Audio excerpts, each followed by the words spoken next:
Speaker నోటీసులపై react అయ్యారు MLA Danam Nagender. BRS అనర్హత పిటిషన్పై అఫిడవిట్ దాఖలు చేసిన అంశానికి సంబంధించిన బిగ్ బ్రేకింగ్ న్యూస్ చూస్తున్నారు. పిటిషన్ కొట్టారని స్పీకర్కు విజ్ఞప్తి చేశారు ఆయన.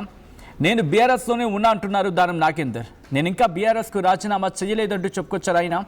నన్ను బీఆర్ఎస్ నుంచి సస్పెండ్ చేసినట్టు సమాచారం లేదంటున్నారు దానం నాగేందర్.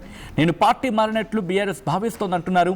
2024 మార్చిలో కాంగ్రెస్ సమావేశానికి వ్యక్తిగత హోదాలో వెళ్ళా అంటున్నారు దానం నాగేందర్. ఇటీవల తాను కాంగ్రెస్లోనే ఉన్నానని దానం నాగేందర్ వ్యాఖ్యలు చేశారు. ఇప్పుడు ఈ అంశానికి సంబంధించి మాట్లాడుకుంటున్న క్రమం, మళ్ళీ గులాబీ గూటికి వెళ్ళబోతున్నారా?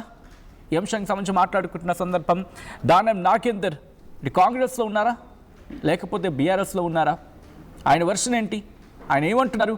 దీనికి సంబంధించి మాట్లాడుకుంటున్న సందర్భం, speaker నోటీసులపై MLA Danam Nagender react అయ్యారు. బీఆర్ఎస్ అనర్హత పిటిషన్పై అఫిడవిట్ దాఖలు చేశారు ఆయన. పిటిషన్ కొట్టారని స్పీకర్కు వినతి చేశారు. నేను బీఆర్ఎస్లోనే ఉన్నా అంటున్నారు దానం నాగేందర్. నేను ఇంకా బీఆర్ఎస్కు రాజీనామా చేయలేదంటున్నారు. ఈ క్రమంలో ఇటు దానం నాగేందర్ రియాక్షన్ ఏంటి ఇప్పుడు చూద్దాం. ఏ పార్టీలో అదే గెలుస్తుంది కదా, అది మన స్పెషాలిటీ కదా.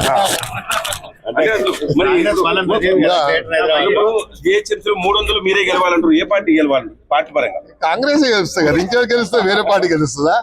ముఖ్యమంత్రి గారు ఇంత బడ్జెట్ ఇచ్చి ఇన్ని అభివృద్ధి చేసిన తర్వాత మళ్ళీ ఏ పార్టీ గెలుస్తుందని నువ్వు తిరకాసు మాటలు ఎందుకు?